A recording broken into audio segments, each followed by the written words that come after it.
from Jim Harbaugh about McCarthy? He's his biggest fan, as you know, and I know a lot about the relationship.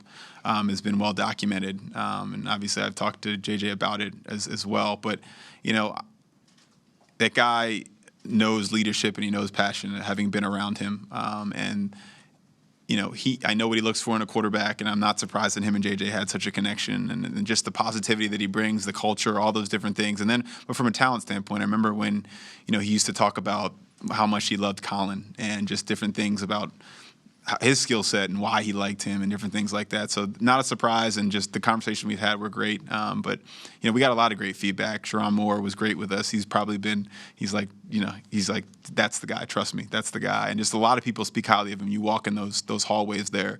There's not a person that's not a big fan of JJ McCarthy. And so look, we're really happy with him coming here. He's excited. He's a competitive kid. I know that, and he's looking to prove everybody right, wrong, or indifferent. I know you still have draft picks to go here, but when you look at this offseason in total, do you feel like you're accomplishing what you set out to do? Never done, never satisfied. But I do think we set some goals in mind, and we've accomplished a lot of them. You're never perfect, you're never clean. But if you told me, a few months ago, when it started, that we ended up here, I think I'd be excited. I don't really go much more than that. I know maybe it doesn't sound that way, but I'm thinking about the next move to make. Maybe there's some more to come. But I just, you're trying to build a championship team. It's a championship mindset. The people I've been around, I was always surprised that it was just never enough, always more. That's the mindset you got to have, and I think we try to do that today, and we'll keep trying to do that. There was a report tonight that you were one of the teams that, in talking to Harbaugh maybe about McCarthy, had asked about Justin Herbert.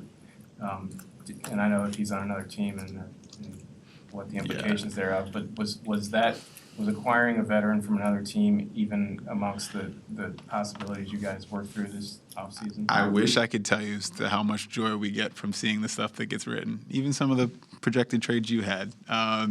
These aren't things that ever come out of this building, man. I don't know what to tell you. I don't know where this stuff comes from. Sometimes it works out in our favor, but I can't even respond. That's. Kwesi, when you're sitting there at 11, how do you decide when it's worth trading up or rolling the dice? Yeah, I always talk about minimizing regret. And, if you're sitting on your couch one day and you're like, that extra fifth or whatever it was, and it could have had a chance at a guy that you think has traits and could be special, you're never going to care about that fifth-round pick, and there's ways of getting it back. Obviously, I'm a spreadsheet calculator guy myself, but sometimes you got to, step out from there, take your Clark Kent glasses off, and just have a championship mindset and swing for a great player.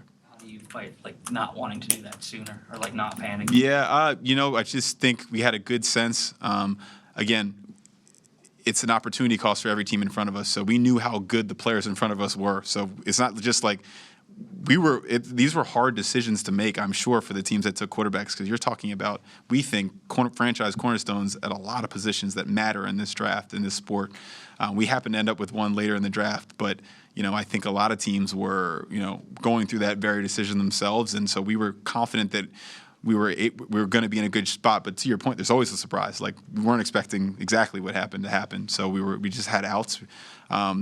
Today, always, and relationships matter. That's the other thing. Make sure that you check in with Joe D, and you make sure that you're on your good speaking terms. And I'll make sure I get him a bottle of tequila next time I see him. When JJ asks you, is there a reason you wouldn't draft me? How often do you find players being that forthright with you, or asking that direct of a question in these interviews?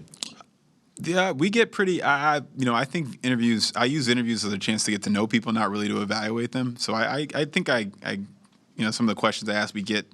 I feel like I know these guys, and so that doesn't surprise me. But I will tell you about him. I think something I've learned about him, his emotional intelligence is a superpower.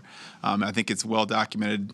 This, the meditation, all the things he does emotionally or whatever, and he is a superpower to create really lasting bonds. When we watch him around his teammates, honestly, I would just describe it as a love that it's just you're just in passing, you see it. So once seeing that didn't surprise me. I asked for all of them.